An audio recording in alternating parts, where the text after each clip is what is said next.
Hello, my dear students, how are you all? I hope you all are fit and fine and doing well in your studies. So, we are doing our chapter Molecular Basis of Inheritance in class 12th biology, that is chapter number 6, and we are doing NCERT explanation. So, in today's class, we are going to discuss the structure of tRNA and the process of translation. So, get set ready for the class.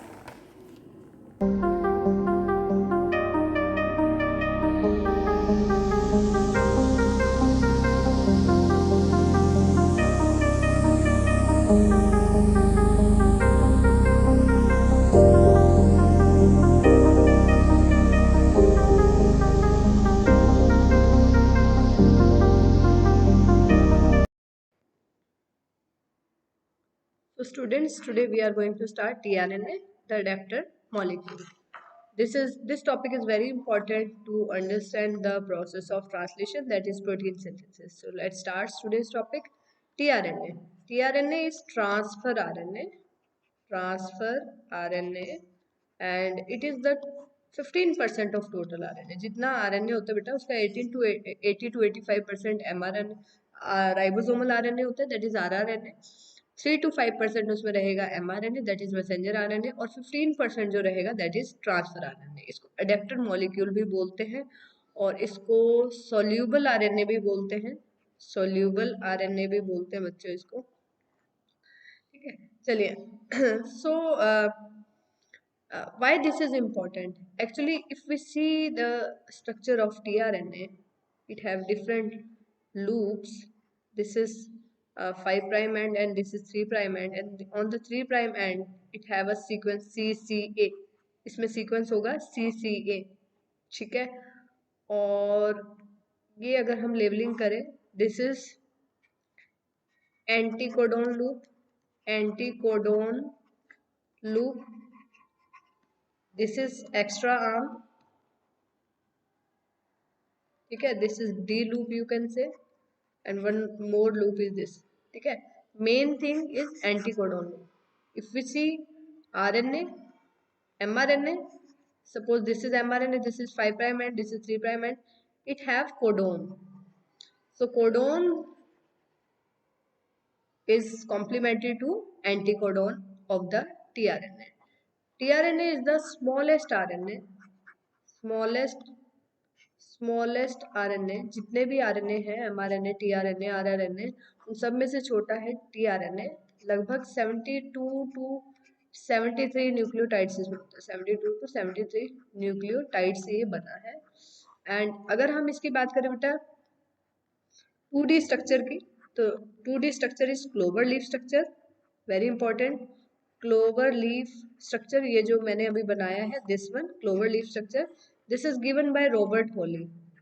This is given by Robert Holi, जो scientist है, उन्होंने ये दिया था इसका 2D model. अगर हम 3D structure की बात करें, very important, that is inverted L.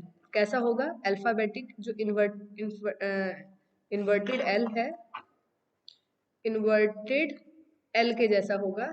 ठीक है, कुछ इस तरीके से, ये एल के जैसी शेप आपको नजर आ रही है ना, तो इस तरीके से इन्वर्टेड एल के जैसा. This is 3D structure. तो कोडोन एंटीकोडोन, देखिए ये है हमारा mRNA यहाँ पे, और ये है यहाँ पर tRNA. तो you can see the complementary base pairing between codon and anticodon, codon of mRNA and anticodon of tRNA. So चलिए बात करते बेटा बाकी रीजंस की इसमें. So from the very beginning of the preposition of code, proposition of code, it was clear that Francis Crick that has to be a mechanism to read the code and also think to link to the amino acid. तो कहीं ना कहीं ये जो codon है बेटा, आपको पता है 3 लेटर्स का एक कोडोन होता है, that codes for a amino acid. सो कोई ना कोई तो है जो इस कोडोन की लैंग्वेज को अंडरस्टैंड करता है. ठीक है, that is complementary to anti codon. So एक एंजाइम यहाँ पर रहता है बेटा, that binds at the 3 prime end, amino acyl tRNA synthetase. यहाँ पे एक एंजाइम बाइंड करता है, इसको अमीनो एसाइल साइट बोलते हैं, अमीनो एसाइल सिंथेटेज नाम का एक एंजाइम है. This is the only enzyme which can understand the language of DNA और RNA लाइक दैट. तो अमीनो एसिड देखिए, कोडोन का कॉम्प्लीमेंट्री होता है एंटीकोडोन। तो कोडोन को अंडरस्टैंड, कोडोन किस अमीनो एसिड को कोड करे, this is to be understood by amino acid synthetase, tRNA synthetase that will be bind at 3 prime end. और जो अमीनो एसिड यहाँ पर होगा, suppose AUG codes for methionine, तो मिथ्योनिन ही 3 प्राइम एंड पे bind करेगा। And इस process में हमारा ATP भी यूज होगा यहाँ पे। और बेटा जब ये amino acyl synthetase enzyme 3 prime and पे आकर बाइंड होता है, इसको हम चार्जिंग ऑफ टीआरएनए भी बोलते हैं। क्या बोलते हैं? Charging of tRNA. तो देखिए बेटा, the tRNA is also called soluble RNA and that was known that genetic code was postulated, उससे पहले से इसे बोलते हैं। however its role is an adapter molecule, ये adapter का काम कर रहा है, इसके बिना हमारी ट्रांसलेशन स्टार्ट नहीं होती है। ठीक है, चलिए आगे बात करते हैं। For initiation of translation, there is no another tRNA, so it is also called initiator tRNA, क्योंकि ट्रांसलेशन को स्टार्ट करेगा। एंड द सेकेंडरी स्ट्रक्चर मैंने आपको बता दिया क्लोवर लीफ स्ट्रक्चर है, और 3D स्ट्रक्चर मैंने आपको बता दिया इन्वर्टेड लीफ स्ट्रक्चर है। तो बेटा अब टीआरएनए का रोल कैसे ट्रांसलेशन में आता है, तो अब हम प्रोसेस स्टार्ट करें ट्रांसलेशन। ट्रांसलेशन को बेटा आप प्रोटीन सिंथेसिस भी बोल सकते हैं। देखिए, this is also called protein synthesis, protein synthesis भी बोल सकते हैं। और क्या बोल सकते हैं? पॉलीपेप्टाइड, पॉलीपेप्टाइड सिंथेसिस भी इस प्रोसेस को आप बोल सकते हैं, बोल सकते हैं ना। हाँ, कहाँ होती है, साइट कहाँ है? Occurs in, occurs in cytoplasm, cytoplasm. बेटा अभी तक हमने ट्रांसक्रिप्शन और रेप्लिकेशन जो प्रोसेस थी वो दोनों ही न्यूक्लियस में हुई थी। अब ये कहाँ होगी प्रोसेस? ये होगी साइटोप्लाज्म में। क्योंकि आपको पता है हमारे सेल के अंदर क्या होता है बेटा, if we see our cell, cell के अंदर जो न्यूक्लियस है, that have the nuclear membrane is having this nuclear port. तो इफ सपोज यहाँ डीएनए है, तो ये एमआरएनए यहाँ आ जाएगा। MRNA will come in cytoplasm, cytoplasm के अंदर एमआरएनए आ जाता है बेटा, and translation will occur here. ठीक है, ट्रांसलेशन कहाँ होती है? This are nuclear pore. Nuclear pore का यही फंक्शन है कि एमआरएनए जब अंदर बनता है ट्रांसक्रिप्शन के बाद, सो it will come into cytoplasm. Before starting translation आपको पता है कि उस टीआरएनए के अंदर कुछ मॉडिफिकेशन होगी, सॉरी उस एमआरएनए के अंदर कुछ मॉडिफिकेशन होगी, जिसको बोलते हैं हम पोस्ट ट्रांसक्रिप्शन मॉडिफिकेशन। ठीक है, just wait for a minute.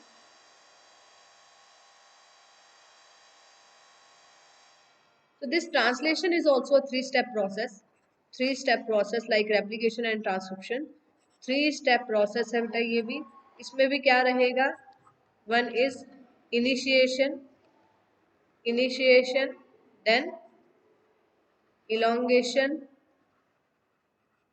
initiation, elongation, and then termination, termination. Initiation कैसे होगा मैंने आपको बताया। The translation refers to as process of polymerization of amino acid. जब अमीनो एसिड जुड़ते हैं तो उनके बीच में बनता है पेप्टाइड बॉन्ड, तो इसलिए उसको पॉलीपेप्टाइड भी कहा जाता है। The sequence and order of amino acid will be defined by the sequence of mRNA. मतलब जैसा जैसा कोडोन होगा उसी के अकॉर्डिंग अमीनो एसिड बाइंड करते जाएंगे। ठीक है, और उनको ज्वाइन ज्वाइन वो करेंगे with the help of peptide bond. ठीक है, पेप्टाइड बॉन्ड की हेल्प से।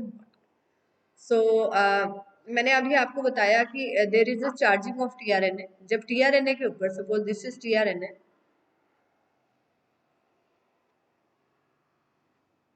Suppose this is tRNA, this is 5 prime and this is 3 prime and.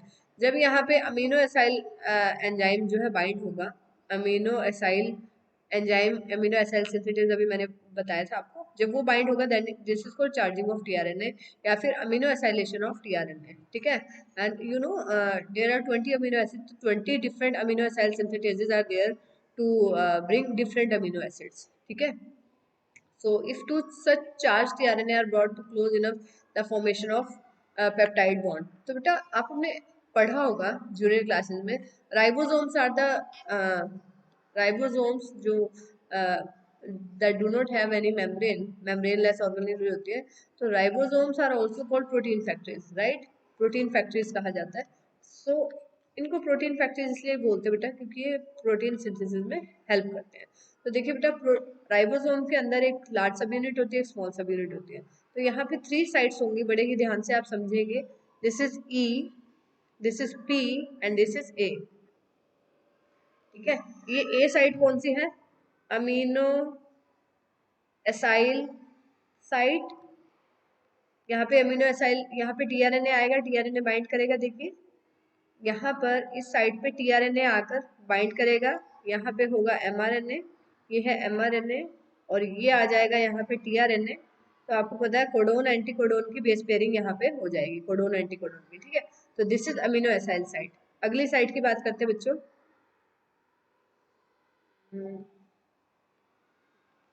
ये है हमारी P site, this is peptidyl site.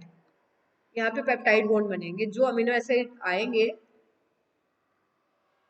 Peptidyl side, जो अमीनो एसिड आएंगे उसके अंदर पेप्टाइड बॉन्ड यहाँ से बनेंगे। This is exit, E side मतलब exit, this is exit side.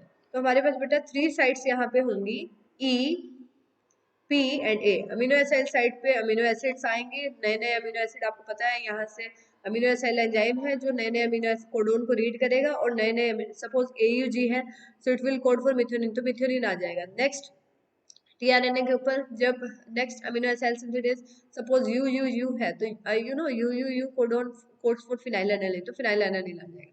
और वो suppose this is E, this is P and this is A, है ना। तो यहाँ पर नए नए अमीनो एसिड आते जाएंगे।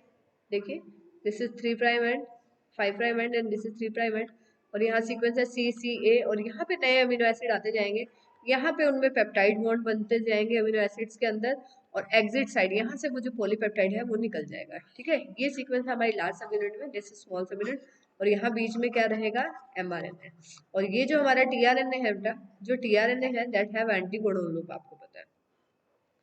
So the ribosome consists of structural RNA and about 80 different proteins. In its inactive state, it exists as 2 subunits, a large subunit and a small subunit. So if we see RNA से पहले बेटा यहाँ पर ये जो regions रहेंगी जिसकी translation नहीं होगी, the translation unit in mRNA is the sequence of RNA that is flanked AUG से तो इनिशिएशन होगा। देखिए जब इनिशिएशन होगा, ट्रांसलेशन का इनिशिएशन होगा, that will occurs from AUG। ठीक है, AUG को इनिशिएटिंग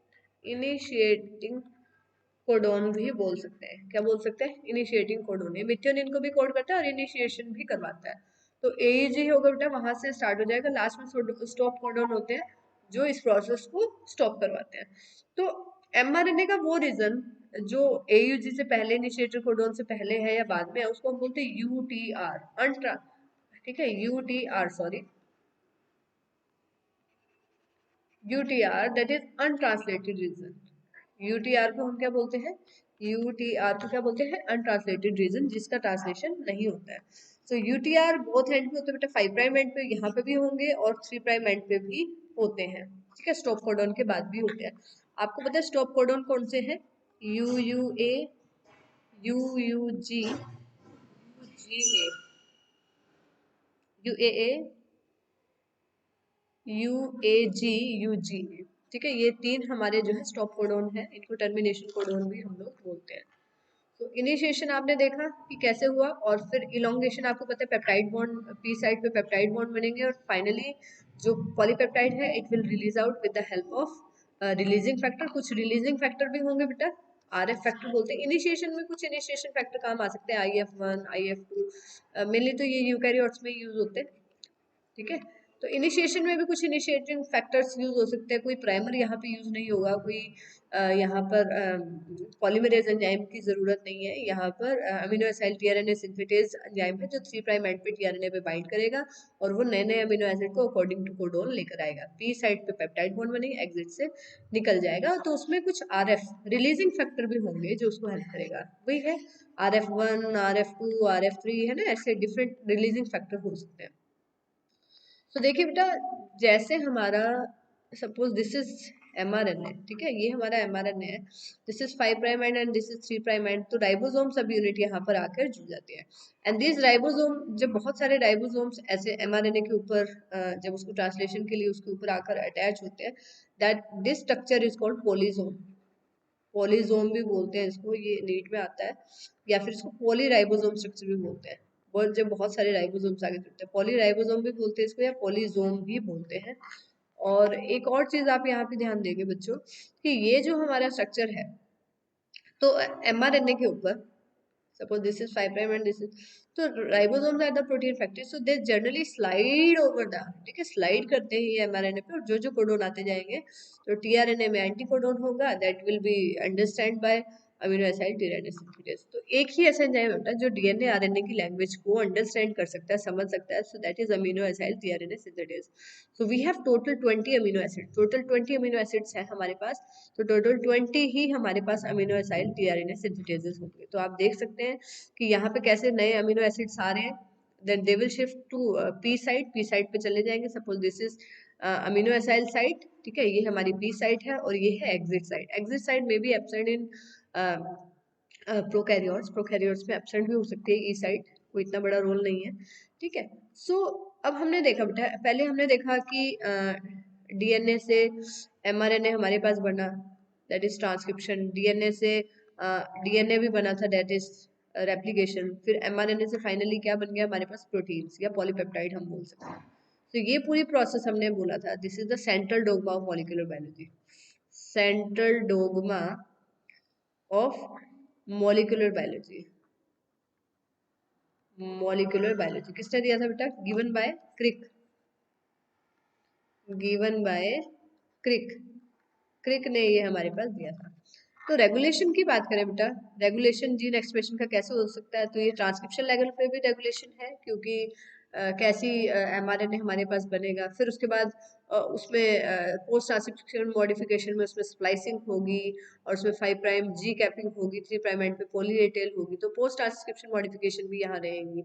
उसके बाद बेटा जो हमारा एमआरएनए, जो हमारा जो एमआरएनए है वो न्यूक्लियस से साइटोप्लाज्म में आता है पॉलीपेप्टाइड सिंथेसिस के लिए, प्रोटीन सिंथेसिस के लिए, तो ट्रांसलेशन लेवल पे भी रेगुलेशन होगा। So overall we can say the regulation of gene expression may be at various level, that may be at transcription level, at processing level, that is post transcription modification, and then the transporting of that mRNA mature RNA to cytoplasm, ठीक है। और फिर translation. अगर आपसे कोई पूछे कि post transcription modification क्यों जरूरी है, तो उसका आंसर यही रहेगा बेटा कि जो हमारा न्यूली फॉर्म्ड आरएनए होता है, that is called soluble, that is called that small nuclear RNA या एचएनआरएनए, हेटेरोन्यूक्लियर आरएनए, तो वो इतना स्टेबल नहीं होता है। तो उसको स्टेबल करने के लिए एक तो जो नॉन कोडिंग सीक्वेंस है, इंट्रोन की स्प्लाइसिंग जरूरी है, 5 प्राइम एंड पे 7 मिथाइल गुआनोसिन की कैपिंग जरूरी है, और लगभग 200 से 300 पॉली ए टेल, मतलब नंबर ऑफ एडिनोसिन जो जुड़ते हैं,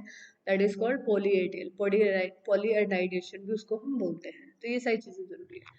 तो बेटा this is all about today's class. आज हमने टीआरएनए के बारे में पढ़ा, और आज हमने पढ़ा कि ट्रांसलेशन प्रोसेस कैसे होती है। So this is little bit different from transcription and translation, replication sorry, दोनों ही से थोड़ा सा डिफरेंट है। So overall I will give one more link of translation. This is NCERT explanation, right? हाँ, आपके NCERT में किस तरीके से टॉपिक गिवन है कि वो है। और अगर आप ट्रांसलेशन का एक और लेक्चर देखना चाहते हैं, that is explain on board, जो मैंने बोर्ड पे एक्सप्लेन किया है, so I will give the link in description box, आप चेक कर लेंगे। डिस्क्रिप्शन में मैं आपका ट्रांसलेशन का, रेप्लिकेशन और ट्रांसक्रिप्शन तीनों प्रोसेस जो है आपकी बोर्ड पे मैंने एक बार एक्सप्लेन किया था, तो वो लेक्चर भी अवेलेबल है, वो मैं आपको डिस्क्रिप्शन में लिंक दे दूंगी, आप चेक कर लेंगे, ठीक है। And more over, if you like this type of video, जो एनसीईआरटी की एक्सप्लेनेशन है ज़्यादा, उसमें बहुत ज़्यादा डिटेल्ड हम टॉपिक में नहीं, बस जो एनसीईआरटी में है टू द पॉइंट हम काम कर रहे हैं। So if you like this kind of videos, so do share with it your friends, do like, and if you have any query, if you want any other topic, so do write in comment section. So this is all about today. Goodbye everyone.